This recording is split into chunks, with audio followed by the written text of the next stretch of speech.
Okay, ഇന്ന് നമുക്ക് ഇനിയും ഇന്നത്തെ നമ്മുടെ പ്രൈസ് ആക്ഷൻ ഓപ്പർച്യൂണിറ്റി എന്തായിരുന്നു നിഫ്റ്റിയിലുണ്ടായിരുന്നു എന്ന് നോക്കാം. ആദ്യം നമുക്ക് ഓപ്പണിംഗ് തന്നെ ഒരു ബിഗ് റെഡ് ക്യാൻഡൽ, അത് ഫ്ലാറ്റ് ആയിട്ടാണ് ഓപ്പൺ ചെയ്തിരിക്കുന്നത്. ഇന്നലത്തെ പി ഡി സിന്റെ ഇവിടെ തന്നെ ഫ്ലാറ്റ് ആയിട്ട് ഓപ്പൺ ചെയ്തു. ഒരു ഓപ്പണിംഗ് 5 മിനിറ്റ് ക്യാൻഡൽ, ഒരു എലിഫന്റ് ക്യാൻഡൽ എന്ന് വേണമെങ്കിൽ പറയാം. അത്രയ്ക്കും വലിയ ഒരു ലോങ് ആയിട്ടുള്ള ഒരു റെഡ് ക്യാൻഡലാണ് ഫോം ചെയ്തിരിക്കുന്നത്. അത് അതിന്റെ ഇമ്മീഡിയറ്റ് ആയിട്ടുണ്ടായിരുന്ന ഒരു പ്രീവിയസ് സിംഗിൾ സപ്പോർട്ടിനെ ബ്രേക്ക് ചെയ്ത് താഴോട്ട് പോയി. പിന്നീടൊന്ന് കുറെ നേരം അവിടെ സപ്പോർട്ട് എടുത്ത് നമ്മൾ വീണ്ടും ഒരു നമ്മുടെ ഫിബൊനാച്ചി ലെവലോട് വരച്ചു കഴിഞ്ഞാൽ കാണാൻ പറ്റും. അതായത് ഓപ്പണിംഗ് റെഡ് ക്യാൻഡലിന്റെ 50% പോലും റീട്രേസ്മെന്റ് അവിടെ നടന്നിട്ടില്ല. അതിന് മുന്നേ അവിടെ റെസിസ്റ്റൻസ് എടുത്തു.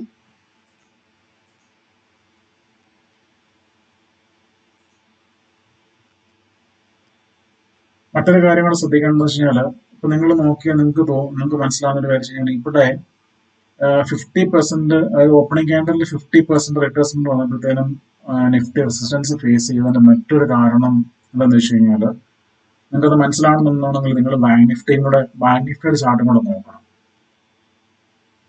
അതായത് ബാങ്ക് നിഫ്റ്റിയുടെ ഓപ്പണിംഗ് ക്യാൻഡൽ നിഫ്റ്റിയുടെ അത്രയും വലിയ ഒരു 5 മിനിറ്റ് റെഡ് ക്യാൻഡൽ അല്ലായിരുന്നു. നിഫ്റ്റി അതിന് ഓപ്പണിംഗ് ക്യാൻഡിൽ ഹൈ എത്തുന്നതിന് മുന്നേ തന്നെ ഇവിടെ ബാങ്ക് നിഫ്റ്റിയിൽ സംഭവിച്ചെന്ന് വെച്ചാൽ, ബാങ്ക് നിഫ്റ്റി അതിന് ഓപ്പണിംഗ് ക്യാൻഡിൽ ഹൈ എത്തിയത് കൊണ്ടാണ് നിഫ്റ്റിക്ക് അതിന് ഓപ്പണിംഗ് ക്യാൻഡിൽ ഹൈ എത്തുന്നതിന് മുന്നേ റെസിസ്റ്റൻസ് ഫേസ് ചെയ്യേണ്ടതായിട്ട് വന്നത്. അപ്പൊ നിങ്ങൾ നിഫ്റ്റിയും ബാങ്ക് നിഫ്റ്റിയും കൂടെ നിങ്ങൾ ട്രേഡ് ചെയ്യുന്ന സമയത്ത് നിങ്ങൾ അങ്ങോട്ടും ഇങ്ങോട്ടും സൈമൾട്ടേനിയസ് ആയിട്ട് ഇത് ചെക്ക് ചെയ്തെങ്കിൽ മാത്രമേ ഇങ്ങനത്തെ ഹിഡൻ ആയിട്ടുള്ള സിഗ്നലുകൾ നമുക്ക് മനസ്സിലാക്കി എടുക്കാൻ പറ്റും. അപ്പൊ നിങ്ങളുടെ ട്രേഡിങ്ങിൽ ഒരിക്കലും നിഫ്റ്റി ട്രേഡ് ചെയ്യുമ്പോഴത്തേക്കും നിങ്ങൾ ഒരിക്കലും ബാങ്ക് നിഫ്റ്റി നിങ്ങൾ നോക്കാതിരിക്കരുത്. കാരണം ബാങ്ക് നിഫ്റ്റി ഏത് ലെവലിലാണ് നിൽക്കുന്നത്, ഏത് ലെവലാണ് സപ്പോർട്ട് എടുത്തിരിക്കുന്നത്, ഏത് ലെവലാണ് ബാങ്ക് നിഫ്റ്റിയുടെ റെസിസ്റ്റൻസ് എന്നുള്ളതൊക്കെ നിങ്ങൾ നിഫ്റ്റിയിൽ ട്രേഡ് ചെയ്യുമ്പോൾ നിങ്ങൾക്ക് ഭയങ്കര ഹെൽപ്ഫുൾ ആയിരിക്കും. അപ്പം അതുകൊണ്ടാണ് നിഫ്റ്റി ഓപ്പണിംഗ് ക്യാൻഡലിന്റെ 50% റീട്രേസ്മെന്റിൽ എത്തിയപ്പോഴത്തേനും റെസിസ്റ്റൻസ് ഫേസ് ചെയ്യുന്ന പ്രധാനപ്പെട്ട കാരണം എന്ന് പറയുന്നത്, ബാങ്ക് നിഫ്റ്റി ഓൾറെഡി ഈ ഒരു സമയം, അതായത് 10:25 സമയത്ത് ബാങ്ക് നിഫ്റ്റി അതിന് ഓപ്പണിംഗ് ക്യാൻഡലിന്റെ ഹൈയിലെത്തി.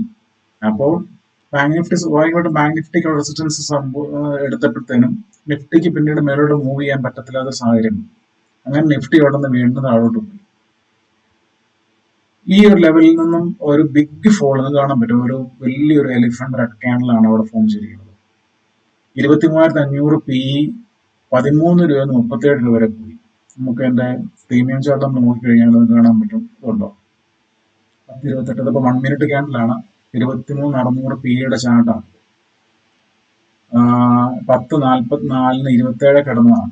27 കിടന്ന 23,600 PEയുടെ പ്രൈസ് 27 നിന്നും ഏകദേശം 92 രൂപ വരെ എത്ര രൂപ കയറിപ്പോന്നാണ് ശരി. ഹാർഡ്ലി ഒരു 10:44, 10:48, ഏകദേശം ഒരു 5 മിനിറ്റ് കൊണ്ട് സംഭവിച്ച കാര്യമായി ഈ ഇത്രയും വലിയൊരു സ്പൈക്ക്.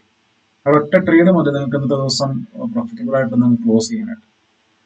പക്ഷെ ഇതൊക്കെ നമുക്ക് ലൈവ് മാർക്കറ്റിൽ ഇതൊക്കെ നമുക്ക് മനസ്സിലാക്കിയെടുത്തെങ്കിൽ, ഈ വീക്ക്നെസ് മനസ്സിലാക്കിയെടുത്തെങ്കിൽ മാത്രമേ നമുക്ക് ഒരു കറക്റ്റ് സിഗ്നൽ നമുക്ക് മേടിക്കാൻ പറ്റുള്ളൂ.